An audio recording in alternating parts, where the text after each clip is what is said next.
ಇವತ್ತು ನಮ್ಮ ಪಾಪುಗೆ ಫಸ್ಟ್ ವ್ಯಾಕ್ಸಿನ್ ಅಂದರೆ 1.5 ಮಂತ್ದು ವ್ಯಾಕ್ಸಿನ್ ಹಾಕ್ಸ್ಕೊಂಬರೋಣ ಅಂತ ನಾವು ಡೆಲಿವರಿ ಆಗಿದ್ದ ಹಾಸ್ಪಿಟ್ಲಿಗೆ ಹೋಗ್ತಿದ್ದೀವಿ.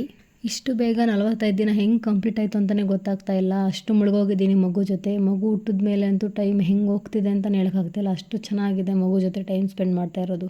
ನಮ್ಮ ಪಾಪುಗೆ ನಾಳೆ ವ್ಯಾಕ್ಸಿನ್ ಹಾಕ್ಸ್ತಿದ್ದೀವಿ. ಏನಾದರೂ ಸಜೆಸ್ಟ್ ಮಾಡೋ ಥರ ಇದ್ದರೆ ಸಜೆಸ್ಟ್ ಮಾಡಿ, ಹೇಗೆ ಕಂಟ್ರೋಲ್ ಮಾಡೋದು ಬೇಬಿನ ಅಂತ ನೆನ್ನೆ ಒಂದು ರೀಲ್ ಹಾಕಿದ್ದೆ. ಆ ರೀಲ್ಗೆ ತುಂಬ ಜನ ರಿಪ್ಲೈ ಕೊಟ್ಟಿದ್ದೀರಾ, ತುಂಬ ಥ್ಯಾಂಕ್ಸ್. ಒಂದಷ್ಟು ಜನ ಸಜೆಸ್ಟ್ ಮಾಡಿದ್ದೀರಾ ಗೌರ್ಮೆಂಟ್ ಹಾಸ್ಪಿಟಲಲ್ಲಿ ವ್ಯಾಕ್ಸಿನ್ ಹಾಕ್ಸಿ, ಫ್ರೀಯಾಗಿರುತ್ತೆ, ಪ್ರೈವೇಟಲ್ಲಿ ಅಮೌಂಟ್ ಜಾಸ್ತಿ ತಗೊತಾರೆ ಅಂತ. ಗೌರ್ಮೆಂಟ್ ಹಾಸ್ಪಿಟಲ್ಗೆ ಹೋಗೋಣ ವ್ಯಾಕ್ಸಿನೇಷನ್ಗೆ ಅಂತ ನಮ್ಮ ಮನೆಯಲ್ಲಿ ಕೇಳಿದಾಗ ನಮ್ಮ ಮನೆಯವರು ಬೇಡ ಅಂತ ಹೇಳಿದರು. ಸೊ ನಾವು ಡೆಲಿವರಿ ಆಗಿದ್ದ ಹಾಸ್ಪಿಟ್ಲಲ್ಲೇ ಹೋಗೋಣ, ತುಂಬ ಚೆನ್ನಾಗಿ ನೋಡ್ತಾರೆ ಅಂತ ಡಿಸೈಡ್ ಮಾಡಿದ್ವಿ. ಶಾಂತಿ ಗೈನಕಲ್ಲಿ ಹೀರೋ ಪೀಡಿಯಾಟ್ರಿಷಿಯನ್ ಡಾಕ್ಟರ್ ಬಂದು ನನ್ನ ಹಸ್ಬೆಂಡ್ಗೆ ಫ್ಯಾಮಿಲಿ ಫ್ರೆಂಡ್ ಆಗಬೇಕು. ಸೊ ಎಲ್ಲ ವ್ಯಾಕ್ಸಿನ್ಸು ಮಗುಗೆ ಅದೇ ಹಾಸ್ಪಿಟ್ಲಲ್ಲಿ ಹಾಕ್ಸ್ಬೇಕು ಅಂತ ಅಂದ್ಕೊಂಡಿದ್ದೀವಿ. ಆ್ಯಂಡ್ ವೆಲ್ ಎಕ್ಸ್ಪೀರಿಯನ್ಸ್ಡ್ ಡಾಕ್ಟ್ರ್ ಇವರು. ಮತ್ತು ತುಂಬ ಚೆನ್ನಾಗಿ ನೋಡ್ತಾರೆ ಮತ್ತು ತುಂಬ ಚೆನ್ನಾಗಿ ಮಕ್ಕಳನ್ನ ಕೇರ್ ಮಾಡ್ತಾರೆ. ಆ್ಯಂಡ್ ಈ ಸರ್ ಕೈಯಲ್ಲಿ ವ್ಯಾಕ್ಸಿನ್ ಹಾಕ್ಸ್ಬೇಕಾದ್ರೆ ನಮಗೆ ಭಯ ಆಗಲ್ಲ, ಯಾಕಂದರೆ ಅಷ್ಟು ಚೆನ್ನಾಗಿ ಮಕ್ಕಳನ್ನ ಆಟ ಆಡಿಸ್ಕೊಂಡು ಪೇನ್ ಗೊತ್ತಾಗದೇ ಇರೋ ಥರ ವ್ಯಾಕ್ಸಿನ್ನ ಹಾಕ್ತಾರೆ. ಆ್ಯಕ್ಚುಲಿ ನಮಗೆ ತುಂಬ ಭಯ ಆಗ್ತಾಯಿತ್ತು ಹಾಸ್ಪಿಟ್ಲಿಗೆ ಹೋಗೋದಕ್ಕಿಂತ ಮುಂಚೆ. ಮಗುಗೆ ತುಂಬ ಪೇನ್ ಆಗುತ್ತೆ, ಅಳುತ್ತೆ, ಏನು ಮಾಡೋದು, ಯಾವ ಥರ ಸುಧಾರಿಸೋದು ಮಗುನ ಅಂತ.